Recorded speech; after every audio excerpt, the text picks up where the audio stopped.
નમસ્તે વિદ્યાર્થી મિત્રો, આપણે ધોરણ 12ના ફિઝિક્સના પ્રકરણ 1નું આ ચોથો લેક્ચર છે. છેલ્લો લેક્ચર નંબર 3માં આપણે વિદ્યુતભારનો ટૉપિક છે એ પૂર્ણ કર્યો. એને લગતા બધા ન્યુમેરિકલ્સ છે એ બધા કમ્પ્લીટ કરી દીધા છે. અને છેલ્લે એના અંદર એક ડીપીપી અથવા અસાઇનમેન્ટ જેને આપણે કહીએ તો એવા પ્રેક્ટિસ માટેના પ્રશ્નો 8 પ્રશ્નો છે એ મેં તમને સોલ્વ કરવા માટે કીધું હતું. લેક્ચર નંબર 3ની અંદર તમે જે લેક્ચરનું નામ લખેલું એના નીચે ડિસ્ક્રિપ્શનની અંદર ઉપર ક્લિક કરો તમે, તો ત્યાં આગળ તમને એક લિંક મળશે. એ ગૂગલ ડ્રાઈવની લિંક છે, એના પર તમે ક્લિક કરો એટલે 8 પ્રશ્નોનું લખાણ એક પેજની અંદર મેં લખેલું છે. એ આખી PDF છે ટૂંકમાં, તો એ ત્યાં તમને દેખાશે. તમે એને ડાઉનલોડ કરી શકો છો. જો કોઈ હજી ન કરી હોય તો કરી લેજો. અને તમને એ પ્રશ્નો જાતે સોલ્વ કરવા માટે મેં કહ્યું હતું. પણ કદાચ બની શકે કે અમુક પ્રશ્નો છે એ તમને ન આવડે અથવા તમારાથી એ સોલ્વ ન થઈ શક્યા હોય, તો એટલા માટે અહીંયા આ બધા જ પ્રશ્નો છે, આ મેં જે PDF અપલોડ કરી છે એના જ બધા પ્રશ્નો છે આ. તો એનું અત્યારે હું તમને અહીંયા સોલ્યુશન છે આખું સમજાવી દઉં છું. મેં અહીંયા વિકલ્પો નથી લખ્યા, માત્ર પ્રશ્નો લખ્યા છે. તમે અત્યારના જો આ લેક્ચર નંબર 4 છે તો આના ડિસ્ક્રિપ્શનમાં પણ હું તમને ગૂગલ ડ્રાઈવની લિંક છે મૂકી દઈશ. તો કદાચ લેક્ચર 3ની, કારણ કે લેક્ચર 3માં છેલ્લે વાત કરેલી હતી કે ભાઈ આ રીતે પ્રશ્નો સોલ્વ કરવાના છે તમારે, અને જો કદાચ એ રહી ગયું હોય તમારે તો અત્યારે પણ આ લેક્ચર 4ની અંદર ડિસ્ક્રિપ્શનમાં લિંક હું મૂકું છું. ત્યાંથી તમે ક્લિક કરી અને PDF આખી ડાઉનલોડ કરી શકો છો. પ્રશ્નોની છે આખી PDF. તો વિકલ્પો છે તમે એમાંથી જરા જોઈ લેજો. મેં વિકલ્પો નથી લખ્યા કારણ કે ખોટી જગ્યા પછી બગડે અને મારે ફરી વખત બીજું બોર્ડવર્ક કરવું પડે. માત્ર પ્રશ્નો લખ્યા છે. તો આપણે એક પછી એક પ્રશ્નો છે એ સોલ્વ કરતા જઈએ. અને હું મારા મોબાઈલની અંદર જે એ પ્રશ્નોની PDF છે એ પણ હું સાથે અહીંયા ખુલ્લી રાખીશ. તો હું તમને કહી દઈશ કે કયો વિકલ્પ છે એમાં જવાબ આવશે. જો કે એમ તો PDFની અંદર છેલ્લે આન્સર કેમાંય લખેલા જ છે કે કયો વિકલ્પ છે જવાબ આવે. જોઈ લઈએ આપણે સોલ્યુશન જોતા જઈએ.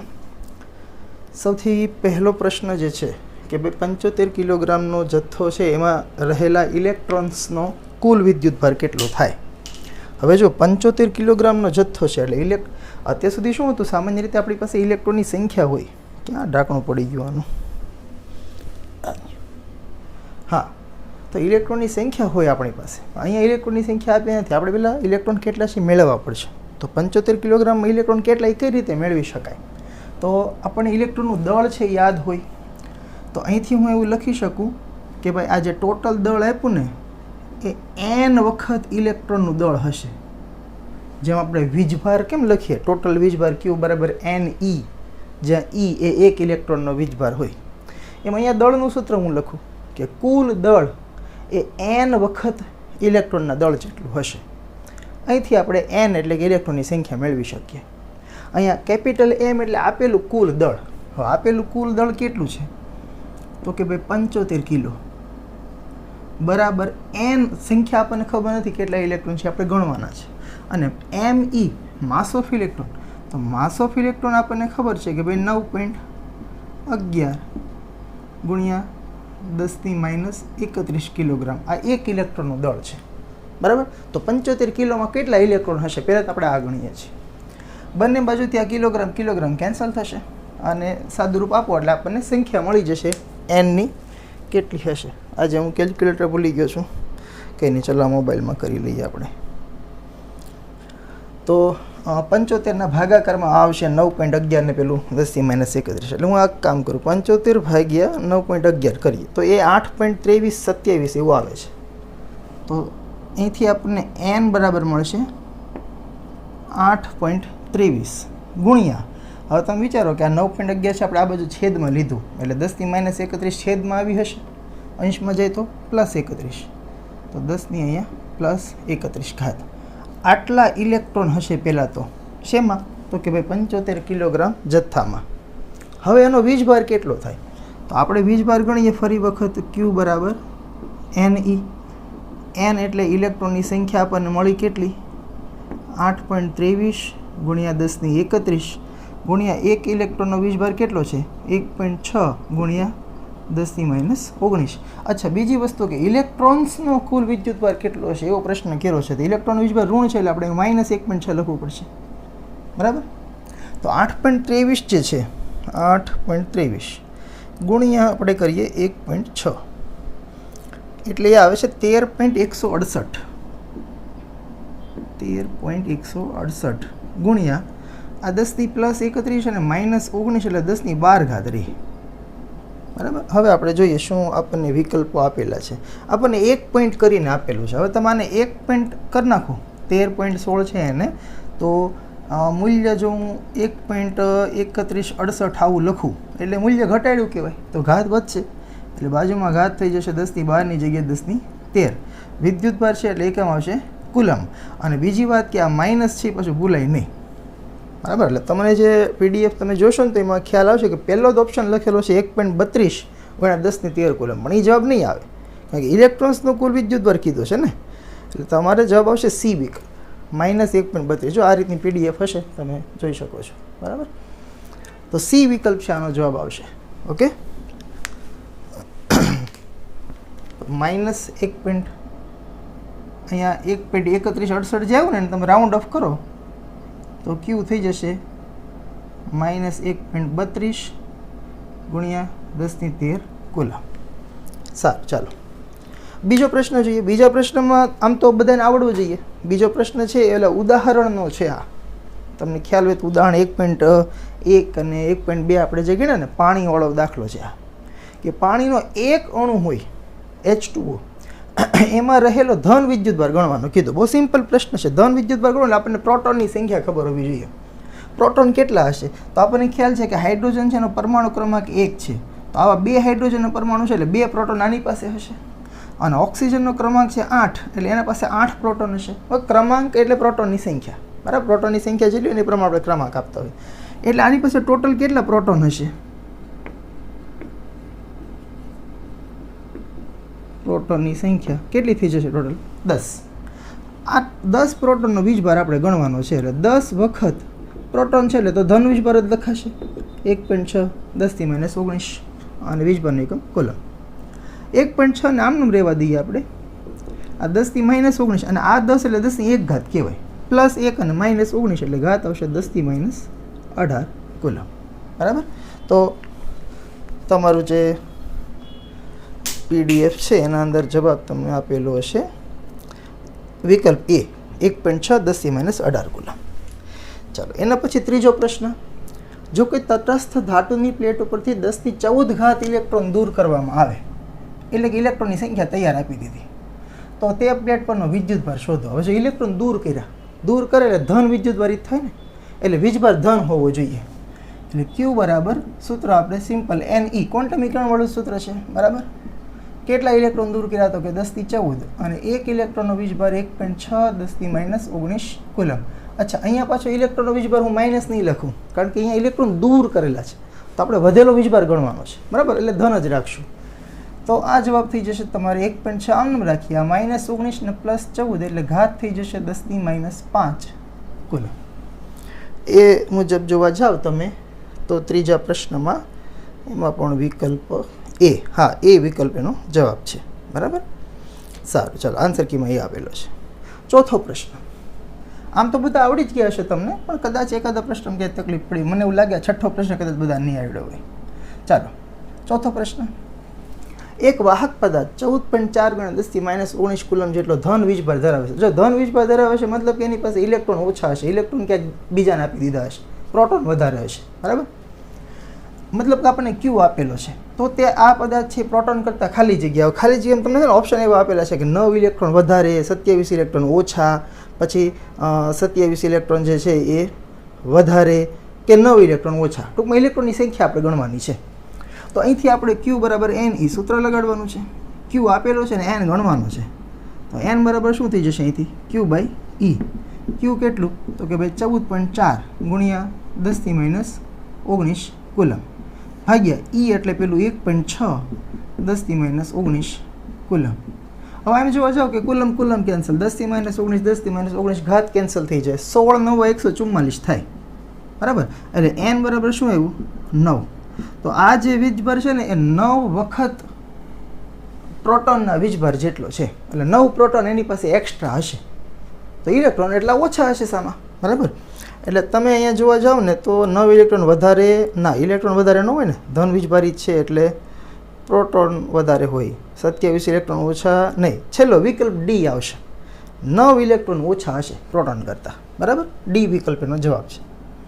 5મો પ્રશ્ન છે એ આના જેવો જ છે કે -80 માઇક્રોકુલમ એક પદાર્થ છે એનો વીજભાર આપેલો છે આપણને, તો તેના પર વધારાના ઇલેક્ટ્રોનની સંખ્યા કેટલી થશે? હવે જો ઋણ વીજભાર છે એટલે ખ્યાલ આવી જાય આપણી પાસે કે ઇલેક્ટ્રોન એની પાસે વધારે હશે.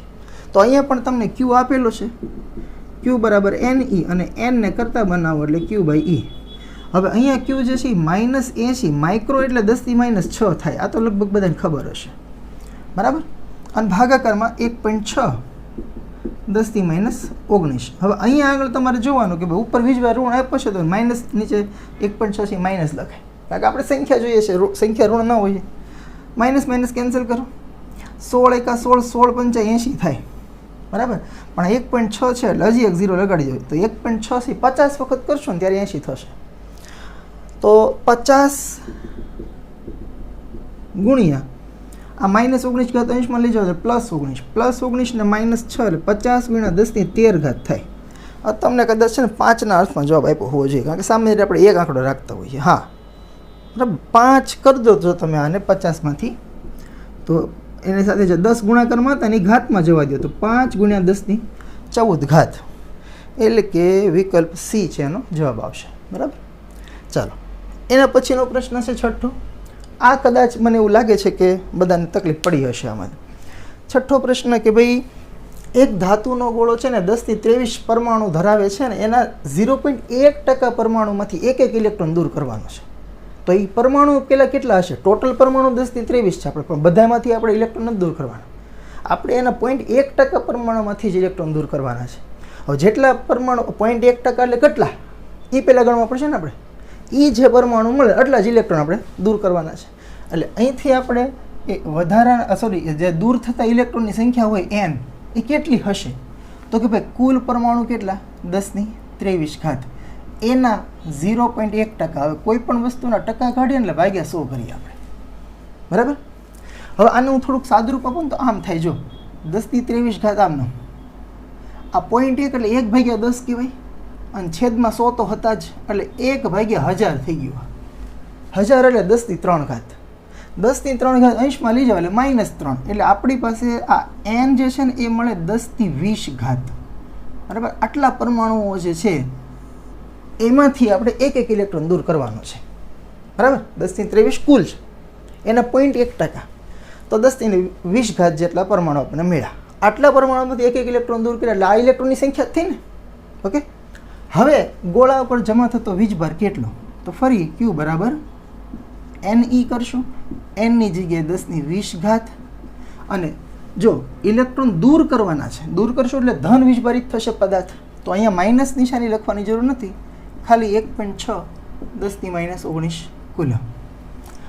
હવે અહીંયા તમે જુઓ કે આ 10⁻19 છે અને આ +20 છે એટલે +1 વધે, +1 એટલે 10, તો 1.6 ના ગુણાકારમાં 10 કરો એટલે 16 કુલમ એ આનો જવાબ આવશે. તમને પીડીએફમાં વિકલ્પ આપેલો છે 6થામાં C. હા, નીચે આન્સર કીમાં પણ 6થામાં C. ઓકે, બરાબર. હાલ 7મો પ્રશ્ન આમ જોવા જાવ ને તો એ ઉદાહરણ લગભગ 1.1નો જ પ્રશ્ન છે કે વિદ્યુતની દ્રષ્ટિએ તટસ્થ હોય ધાતુના ગોળા પરથી દર સેકન્ડે 10⁻9 ઇલેક્ટ્રોન દૂર કરવામાં આવે. હવે ઇલેક્ટ્રોન દૂર થાય એટલે પદાર્થ છે ધન વીજભારિત બને. તો પ્રશ્ન આગળ એવો કર્યો છે કે આ ગોળા પર 1 કુલમ જેટલો ધન વીજભાર જમા થાય એના માટે કેટલો ટાઈમ લાગે?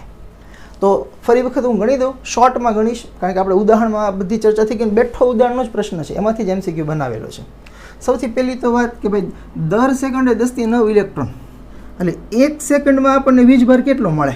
તો અહીંયા હું Q બરાબર NE કરું, n એટલે 10⁻9 ઇલેક્ટ્રોન, E એટલે 1.6 10⁻19, એટલે કે આ થઈ જશે 1.6 -19 ને +9 એટલે -10 કુલમ.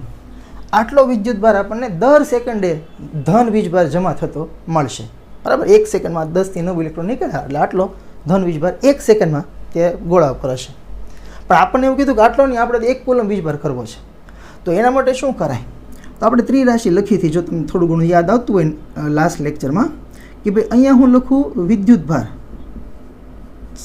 જગ્યાએ ઓછી છે અને પાછો રિપીટવાળો પ્રશ્ન છે એટલે હું બહુ ટૂંકમાં બતાવું છું કે અગર જો વિદ્યુતભાર છે એ 1.6 ગુણ્યા 10⁻19 કુલમ જેટલો જમા, સોરી 10⁻19 નહીં, 10⁻10 આટલો જમા થતો હોય તો 1 સેકન્ડ લાગી હોય, તો આપણે જમા કરવો છે ટોટલ 1 કુલમ, એમાં કેટલો સમય? તો અહીંથી તમે ટીને કરતાં બનાવો, હું બીજા કલરથી લખી નાખું જેથી કરીને થોડુંક અલગ દેખાય, બધું જમા ભેગું થઈ જશે બધું. તો ટી બરાબર અહીંથી તમે 1.6 છેદમાં લાવશો, આ 1 અંશમાં લઈ જશો, એટલે 1 ગુણ્યા 1 સેકન્ડ ભાગ્યા 1.6 10⁻10, 1 ભાગ્યા 1.6 છે યાદ હોય તો તમને 0.625 થાય, એટલે આ થઈ જશે 0.625, 10⁻10 અંશમાં જાય એટલે 10+10 સેકન્ડ. તો આટલો ટાઈમ આવશે. હવે આને તમે 6.25 કરો, હવે જગ્યા નથી પણ હું એવું આશા રાખું તમારી પાસે કે તમે ઉદાહરણ લગભગ બધે જોયું જશે અને આગળનો લેક્ચર, તો આને તમે 6.25 કરો તો 10⁹ થઈ જાય, પણ એ સેકન્ડમાં રહી. અને તમને જે વિકલ્પો આપેલા છે ને એ વર્ષમાં આપેલા છે, અને એને તમે વર્ષમાં ફેરવો તો 198 વર્ષ આવે. જો કોઈને આની આગળનો લેક્ચર જોવાનો બાકી હોય તો સમજાવી દો તમને કે આ પહેલાં તમે 6.25 કરશો, બાજુમાં 10⁹ સેકન્ડ થઈ જશે. હવે સેકન્ડને આપણે વર્ષમાં ફેરવવું શું કરવાનું, તો કે સેકન્ડવાળો જે આંકડો હોય ને પહેલાં તેને ભાગ્યા 3600 કરવાનો એટલે કલાક થઈ જશે, એને ભાગ્યા 24 કરશો એટલે દિવસો થઈ જશે, એને ભાગ્યા 365.25 કરજો, બરાબર. અને છેલ્લે ઓલી બાજુમાં 10ની જે ઘાત હોય, 9 ઘાત આવશે ને 6.25 કર્યું એટલે એ બધું ગુણાકાર કરી નાખશો, એટલે આ જે સમય છે ને એ તમને મળશે 198 વર્ષ.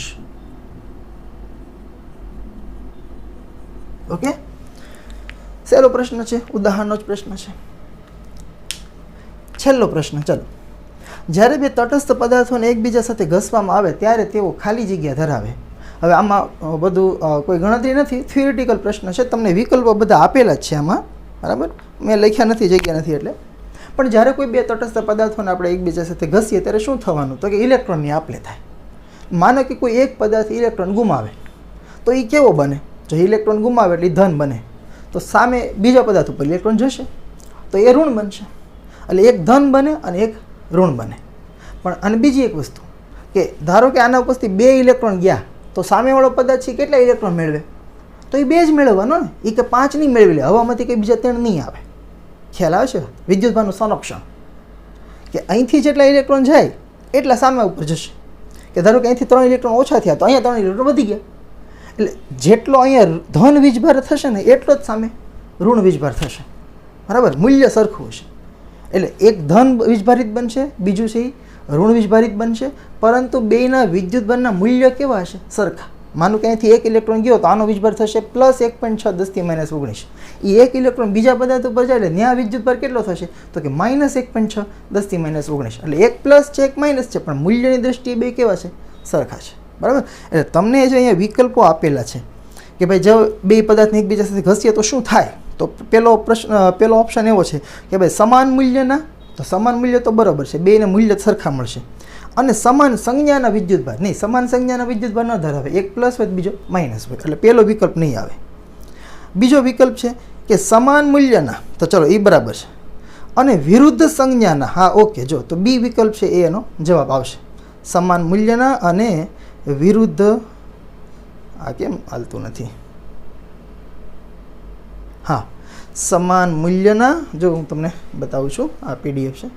સમાન મૂલ્યના અને વિરુદ્ધ સંજ્ઞાના વિદ્યુતભાર છે એ ધરાવશે. 8મા પ્રશ્નમાં બી વિકલ્પ એનો જવાબ છે, બરાબર. પછી ત્રીજા અને ચોથા વિકલ્પમાં તો અસમાન મૂલ્ય કીધું છે, તો અસમાન મૂલ્ય નહીં થાય, બરાબર. એક પદાર્થ જેટલા ઇલેક્ટ્રોન ગુમાવે એટલા જ બીજો મેળવશે, એટલે અસમાન મૂલ્ય નથી, બેના મૂલ્ય સરખા જ રહેશે, એક ધન હશે બીજું ઋણ હશે. તો સમાન મૂલ્યના અને વિરુદ્ધ સંજ્ઞાના વિદ્યુતભાર છે આ બંને પદાર્થો ધરાવશે, આવો એનો જવાબ આવશે. ઓકે, સારું. પ્રશ્નો બહુ સહેલા હતા, એવા કોઈ ખાસ અઘરા હતા નહીં, પણ છતાં આપણે એ તમને એક ફેસિલિટી એવી આપીએ કે ભાઈ કદાચ ન સોલ્વ કર્યા હોય તમે તો ફરી સોલ્યુશન છે તમે જોઈ લો, બરાબર. અને ખાસ બધા બુક બનાવજો, બુકની અંદર અસાઇનમેન્ટ છે એ પણ લખજો સોલ્યુશન સહિત, જેથી તમને પરીક્ષા વખતે કામ આવે. સારું, તો અહીંયા આપણો આ વિદ્યુતભારવાળો ટૉપિક છે એ પૂર્ણ થાય છે. નેક્સ્ટ લેક્ચરથી આપણે નવો ટોપિક એટલે કે વિદ્યુતીય બળ અથવા કુલમનો નિયમ જે છે એ શરૂ કરીશું. હા, થેન્ક યુ. મળીએ નેક્સ્ટ લેક્ચર.